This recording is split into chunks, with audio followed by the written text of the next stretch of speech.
Recentemente eu fiz um vídeo aqui sobre ateísmo, sobre um desafio que eu queria passar para os ateus, alguns livros, indicar algumas obras para agregar no debate e na conclusão que essas próprias pessoas aí, os telespectadores desse vídeo, podem tirar. E eu tive algumas respostas, alguns comentários que me fizeram ter vontade de fazer um vídeo aqui sobre status questions. É a situação de um questionamento, de um problema no momento atual. E nós vamos falar um pouquinho sobre ele. Eu não fiz roteiro, estou falando aqui de cabeça, pretendo que seja um vídeo mais curto, mas eu queria levantar algumas características para vocês entenderem um pouquinho qual é a ideia deste canal, a minha intenção e o que eu acho que vocês deveriam buscar como forma principal para a vida comum e vida de estudos. No vídeo, pessoal, eu levantei alguns livros, indiquei algumas obras, alguns autores específicos para agregar nesta busca de conhecimento, se alguém estiver nela, obviamente. A visão ateia, pessoal, não é muito difícil de ter acesso, porque hoje, basicamente, o mundo gira em torno disso. As pessoas podem ter uma ideia ou defender que tantos por cento da população é de determinada religião ou acredita em Deus, mas a verdade é que, quando você vai olhar as ações das pessoas no dia a dia, são muito mais de ateus ou de alguém que tem algum tipo de fé em Deus ou, principalmente, uma doutrina religiosa que ela segue. Então não é difícil, mas obviamente eu sempre recomendo. Kant é um, Nietzsche é outro que pode ser observado e é uma visão contrária ao cristianismo, à moral cristã. E principalmente um mais moderno, que tem obras muito específicas sobre isso, que é o Richard Dawkins, que é um biólogo que defende essa visão ateística. Vocês podem estudar a obra dessas pessoas e eu até acho que é necessário, tá? No entanto, o que eu passei aqui foram umas outras obras. Basicamente, as pessoas que têm esta visão de um criador de tudo, alguns desses uma visão cristã, digamos assim, que é Platão, Aristóteles, não cristão, porque eles vieram antes de Jesus Cristo, mas após eles, São Tomás, Santo Agostinho, Chesterton e, por último, o Eduard Feser. Por que eu estou levantando essa questão do estado do questionamento, o estado do problema? Quando a gente vai investigar algum assunto, pessoal, é muito importante que a gente vasculhe e tente alcançar o máximo possível de informações que já foram ditas sobre aquele determinado assunto. Então, quando a gente pega um problema, digamos assim, no caso, existe ou não Deus? Essa é uma pergunta, uma dúvida? Tá, vou investigá-la. O mais prudente é você pegar todas as pessoas que já falaram sobre aquele assunto, pelo menos as mais relevantes, e analisar pelo menos as principais obras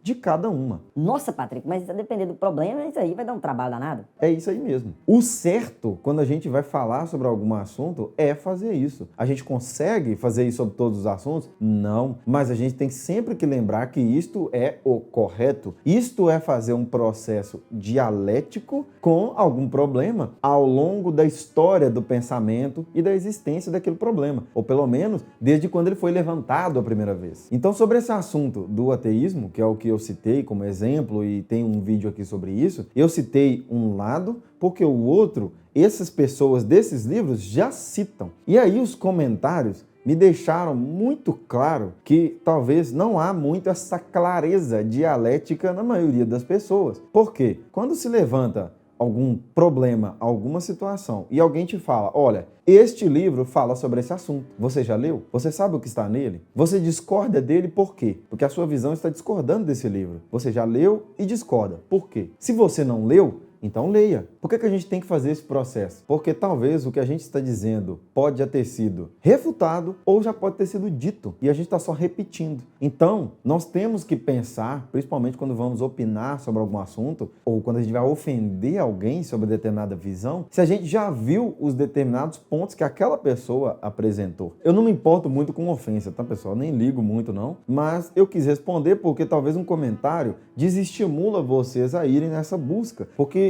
descredencia determinado livro antes de você ler o livro. Então por que você não lê? Como eu disse lá naquele vídeo, o máximo que vai acontecer é você continuar pensando do jeito que você está. E se aquela pessoa concorda com você, ela pode te apresentar argumentos que você até agora não tinha visto. Se ela discorda de você, ela pode apresentar um argumento que você nunca tinha ouvido falar. E aí você pode mudar esta visão. É óbvio que esta percepção só vai ser relevante para uma pessoa que está preocupada com a verdade. Quando nós estamos preocupados em manter nossa visão já fundamentada, aquela visão está concretizada na nossa mente e a gente só quer confirmá-la. A gente provavelmente só vai ler obras que concordam com a gente. Se você tem alguma dificuldade em ler pessoas que discordam de você em algum assunto, provavelmente você deveria repensar. Se você está preocupado realmente com a verdade, com realmente achar uma solução de alguma situação, a verdade mesma, ou se você está preocupado somente em manter a sua opinião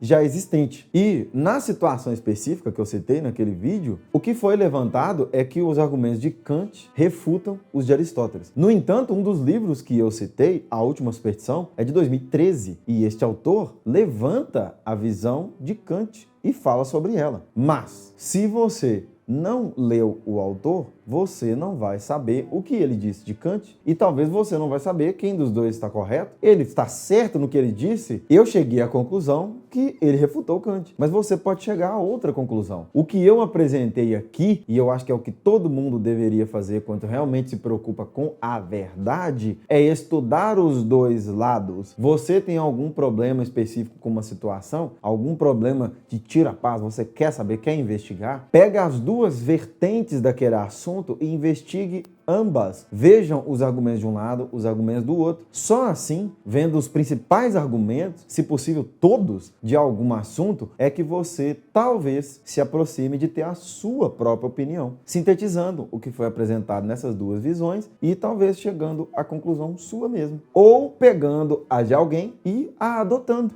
porque você não tem nenhum ponto de discordância daquela pessoa. Eu queria colocar esse vídeo, essa visão dialética para vocês, que infelizmente a gente perdeu muito. A gente vive num mundo hoje que as pessoas têm muita pressa de falar e argumentar. O meu vídeo, ele nem foi apresentando uma verdade absoluta para vocês. Eu não tenho como provar a existência de Deus. Existir ou não Deus não é matéria de prova. Nenhum dos autores provaram isto. Prova é aquilo que não pode ser refutado. É vocês conseguirem ver alguma coisa. E isto você muito provavelmente não vai ter acesso nesse assunto. Mas eu coloquei livros para vocês terem acesso, para vocês saberem. Até pouco tempo eu não sabia sobre esses livros. E vocês, lendo estes livros, lendo os autores que eles citam também, eu falei nesse vídeo, vai lá e lê os autores que eles citam, que eles dizem que estão errados. Lê o outro lado também e tire suas próprias conclusões. Não tenho problemas com vocês discordarem de mim. Eu tenho um certo problema se alguém tentar esconder alguma obra de vocês, e eu jamais vou falar para vocês não lerem Kant, ou Rousseau, ou Descartes, ou Karl Marx, ou qualquer outro autor, que provavelmente eu discordo de todos eles, ou pelo menos da maioria. Eu não vou falar para vocês não lerem. O que eu sempre apresento é, leia-os, mas leia a pessoa que está falando o contrário também, porque